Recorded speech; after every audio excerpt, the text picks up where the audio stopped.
Ya, terima kasih Anda masih menyaksikan Gapai Kemuliaan. Kita lanjutkan kembali pembahasan kita bersama Kiai Haji Muhammad Faiz. Nah, Kiai, kita lanjutkan lagi pembahasan tadi kita sudah bahas bagaimana kemudian fitnah Dajjal dan surah Al-Kahfi yang bisa menghindarkan diri dari fitnah Dajjal. Pertanyaan selanjutnya adalah Dajjal itu kan tidak ada di zaman kita sekarang ini, Kiai. Sepertinya begitu. Sepertinya ya. Tapi kita juga nggak tahu kan, betul. kalau tiba-tiba besok pagi muncul. Aduh, nauzubillahimin dzalik. Ya, pertanyaannya itu, apa faedahnya kemudian Kiai terhindar dari fitnah Dajjal? Dulu saya diajarin gini, Mbak Eva ya, sama guru saya bilang begini, semua yang disampaikan oleh Rasulullah itu kan pasti terjadi. Kejadiannya sudah pasti. Tapi kita tidak pernah tahu kapan datangnya itu. Sama dengan kematian kan. Ketika Rasulullah misalnya ditanya yang berkaitan dengan kematian. Kan ada kematian harian, kematian buat setiap individu. Ada juga kematian kemanusiaan secara umum namanya hari kiamat. Nabi ditanya, ya Rasulullah, kapan datang hari kiamat? Maka Nabi kan tidak menjawab kapan datangnya. Tapi Nabi mengatakan, apa yang kamu persiapkan? Kiamat tuh pasti datang. Apa kamu persiapkan? Kalau saya punya rumah, saya biasa hidup bersosial dengan masyarakat. Saya punya keyakinan bahwa pasti akan ada tamu yang datang ke rumah saya. Tapi saya tidak pernah tahu kapan tamu itu akan datang ke rumah saya. Tapi yang paling utama, saya mempersiapkan jamuan apa yang harus saya persiapkan kalau tamu itu datang. Kita nggak pernah tahu kan Dajjal itu kapan datangnya. Tapi kita yakin bahwa sabda Rasulullah itu pasti benar. Dajjal itu pasti datang, Dajjal itu pasti muncul. Pertanyaannya, kalau kita tidak mempersiapkan apa-apa, maka kita nanti tidak akan berarti apa-apa. Agama Islam itu mudah tapi jangan dimudah-mudahkan. Terus karena dikasih tahu tadi itu Mbak Eva bilang, oh gampang, nanti Dajjal turun saya baca Al-Kahfi 10. Kata guru saya, wirid itu kayak pisau cukur. Pisau itu kalau jarang dipakai, tumpul. Tapi kalau sering digunakan, pasti dia sering diasah. Maka dia tajam.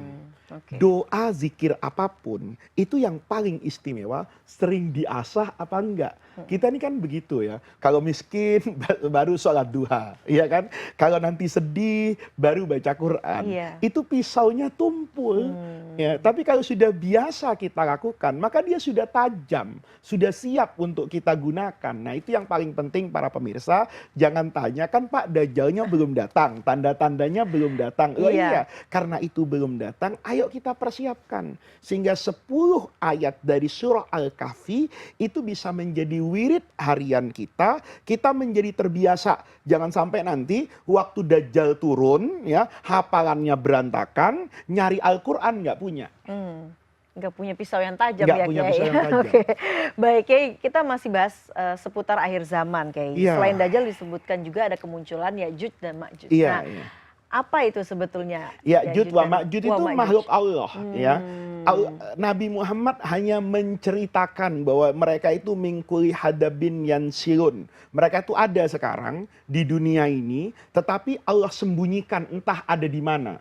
Kalau para pemirsa punya kesempatan membaca literatur keislaman tentang Ya'juj wa Ma'juj, maka versinya banyak. Ada yang mengatakan bahwa itu di bagian negara tertentu. Saya nggak sebut takut negaranya tersinggung. Ya kan? Di bagian negara tertentu ada diceritakan bahwa salah seorang khalifah itu pernah melihat tembok. Karena kan Dzulkarnain itu kan dikeluhkan oleh masyarakat yang hidup di sekitaran situ bahwa inna Ya'juj wa Ma'juj itu membuat kerusakan.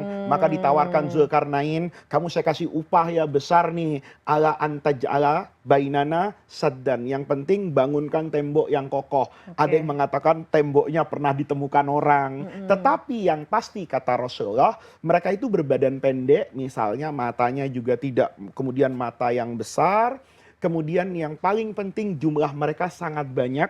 Kalau nanti dikeluarkan oleh Allah itu mingkuli hadabin yansilun. Itu kayak orang yang turun berbondong-bondong kayak air bah. Ya, maka dari situ ada orang menafsirkan jangan-jangan ini bangsa Mongolia.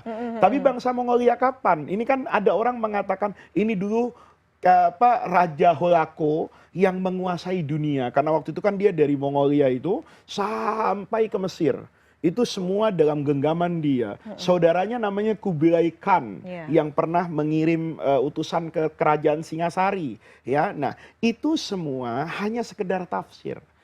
bisa benar dan bisa salah, tetapi yang paling benar keyakinan kita bahwa itu belum nampak sekarang, Sampai saat ini sampai belum saat ada ini ya Kiai nanti ya. dia akan keluar menjelang datangnya hari Hari kiamat. kiamat dan itu Ya, termasuk menjadi salah satu tanda-tanda tanda akhir hari zaman. kiamat, akhir zaman. Baik. Nah, selain tadi yang sudah disebutkan Dajjal, kemudian Ya'juj wa Ma'juj, Iya, itu juga ada turunnya Imam Imam Mahdi ya, Mahdi, Kiai ya. Al-Mahdi. Al-Mahdi. Iya. Nah, sebenarnya siapa itu Imam Mahdi, Nah, Kiai? Imam Mahdi itu dalam tradisi keilmuan Ahlus Sunnah wal Jamaah itu menjadi tanda datangnya hari kiamat. Sementara buat kelompok Syiah itu menjadi keyakinan, bagian dari pokok keberagamaan mereka. Kalau kita Ahlus Sunnah itu hanya menjadikan Imam Mahdi, Nabi Isa, atau tadi misalnya Ya'juj wa Ma'juj, Dajjal, Dajjal. kemudian adanya guncangan di barat, timur, dan di Arab, adanya misalnya apa matahari nanti yang terbit itu bukan lagi dari sebelah timur tapi terbit Barat. dari sebelah barat. Itu semua hanya menjadi tanda-tanda hari kiamat. Al-Mahdi dalam tradisi Ahlus Sunnah wal Jamaah itu adalah keturunan Rasulullah. Ya, jadi di sini para pemirsa Ahlus Sunnah wal Jamaah itu ada pendapat mayoritas, ada minoritas. Minoritas itu mengatakan bahwa Imam Mahdi dengan Nabi Isa itu sama. Nabi Isa lah yang Imam Mahdi. Tapi ini Oke. pendapat yang tidak diikuti oleh banyak ulama. Mayoritas mengatakan bahwa ini adalah orang yang berbeda. Antara Nabi Isa dan Imam Mahdi, kemunculannya berbeda. Oke. Nabi Isa nanti ada di Damaskus, itu diyakini di Menara Putih yang sekarang jadi Masjid Umawi yang ada di Damaskus. Sementara munculnya Imam Mahdi itu dari Ka'bah. Imam Mahdi itu dikatakan dalam banyak hadis itu min itrati, dari anak keturunan saya lewat jalur Sayyidah Fatimah kemudian Sayyidina Husain. Dia memiliki tanda kata Rasulullah, dahinya, jidatnya itu agak lebar, hidungnya mancung, rambutnya ikal bagus, wajahnya tampan, dan namanya itu menyerupai nama saya, dan nama bapaknya itu menyerupai nama bapak saya. Oke. Maka kemudian orang itu harus bernama Muhammad bin Abdullah. Hanya sebatas itu. Tidak kemudian diceritakan secara detail. Maka kan sekarang kita lihat nih sepanjang sejarah ini banyak orang ngaku Imam Mahdi. Tapi nggak ada yang awet kan. Karena Imam Mahdi itu kemunculannya itu dalam rentang waktu yang tidak terlalu jauh bersama dengan Dajjal dan Nabi Isa. Oh, oke. Gitu. Jadi itu juga termasuk menjadi salah satu Iya, tanda-tanda sebetulnya ya, tanda-tanda. Kiai Nanti ya. disitulah sejatinya akan ada pertemuan. Dajjal sudah ada, Imam Mahdi sudah mulai memimpin kaum muslimin untuk melakukan perlawanan kepada Dajjal. Saat itulah kemudian Nabi Isa Allah turunkan. Itu banyak riwayat mengatakan setelah sholat asar, saat itu kaum muslimin sedang sholat, dipimpin oleh pemimpinnya. Itu menurut guru saya dan banyak riwayat, itu adalah Imam Mahdi yang memimpin sholat. Nabi Isa turun, itu ditawarkan untuk menjadi imam. Beliau tidak mau karena beliau datang dan turun itu bukan lagi sebagai Nabi dan Rasul. Tapi sebagai hamba Allah yang ingin menjadi bagian dari pengikut Rasulullah. Dan ini penting saya garis bawahi, ini adalah keyakinan Muslim. Iya. Ya, saudara saya yang saya hormati kaum Nasrani punya keyakinan yang berbeda, saudara saya orang Yahudi juga boleh jadi punya keyakinan yang berbeda, yaitu adalah perbedaan secara agama dan itu biasa saja kan. Kita memiliki begitu banyak sudut perbedaan tapi tanpa menghilangkan persaudaraan dalam kemanusiaan. Iya, oke lah, baiklah Kiai. Kita akan bahas lebih lanjut lagi, tapi kita akan jeda dulu ya Kiai. Jangan kemana-mana pemirsa, Gapai Kemuliaan akan segera kembali sesaat lagi.